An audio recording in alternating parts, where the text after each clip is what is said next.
Hello everyone, my name is Dana Johnson. I'm a firefighter here in the community. And I want to share some educational material about fire prevention. I'm going to start with the basic concepts of education, enforcement, and engineering. Education involves providing information, training, and resources to help individuals understand the rules, regulations, and best practice related to a specific topic.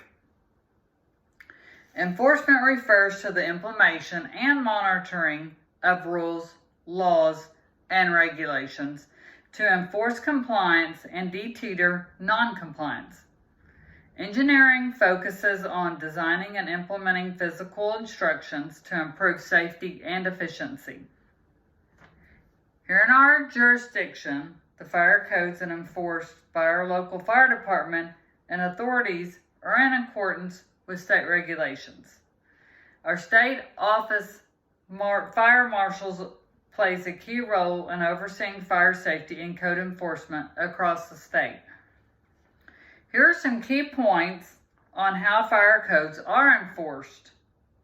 It starts with inspection, and the fire department conducts them very regularly on buildings, facilities, and public spaces.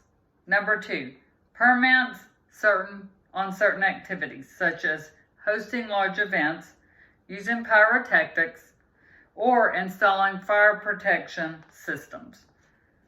Many require permits from the fire department. Number 3, education and training. Our department provides education and training to public, businesses, organizations on fire safety. 4, enforcement actions. In cases of non-compliance with fire codes, the fire department can issue citations, fines, orders to correct the violation. Overall fire code enforcement follows proactivity approach to prevent fires from happening and minimize property damage. In our jurisdiction, these codes apply to both new and existing occupancies to ensure the fire safety of residents, workers, and the visitors. On new occupancies, these buildings must comply with the current building codes adopted by the state of Oklahoma. These codes cover structural integrity, fire safety, accessibility, electrical systems, plumbing, and other aspects of building designs. On existing occupancies, these buildings are also subject to building codes, particularly renovations, alterations, or changes that are being made. Not only do we work really hard in keeping this community safe, we also educate you about fire safety.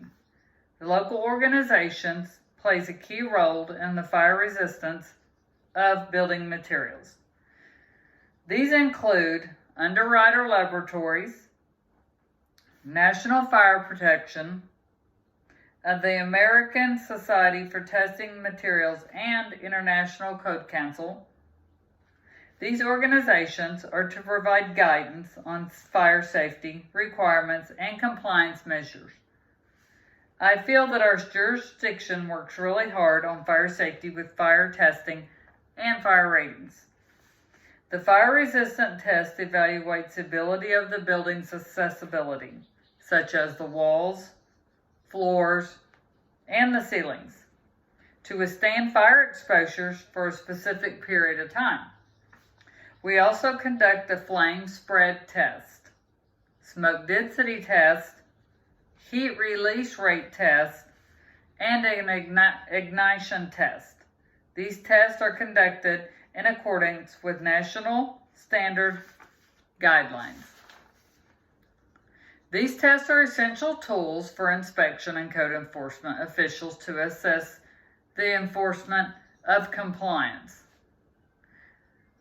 Also known for unsafe structures here in our community, to mention one is the L. Overture School. This structure is a 47 by 89 feet facility. It was built in 1938 and known for its Art Deco style for being constructed by laborers. The windows have been knocked out along with graffiti painting up and down the halls and growing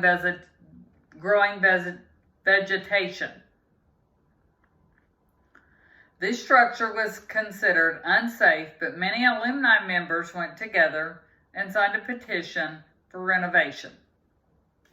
The unsafe structure could cause fire spread due to compromised fire resistance, structural weakness, combustible contents, inadequate fire protection systems, unsafe building layout, and many more hazards.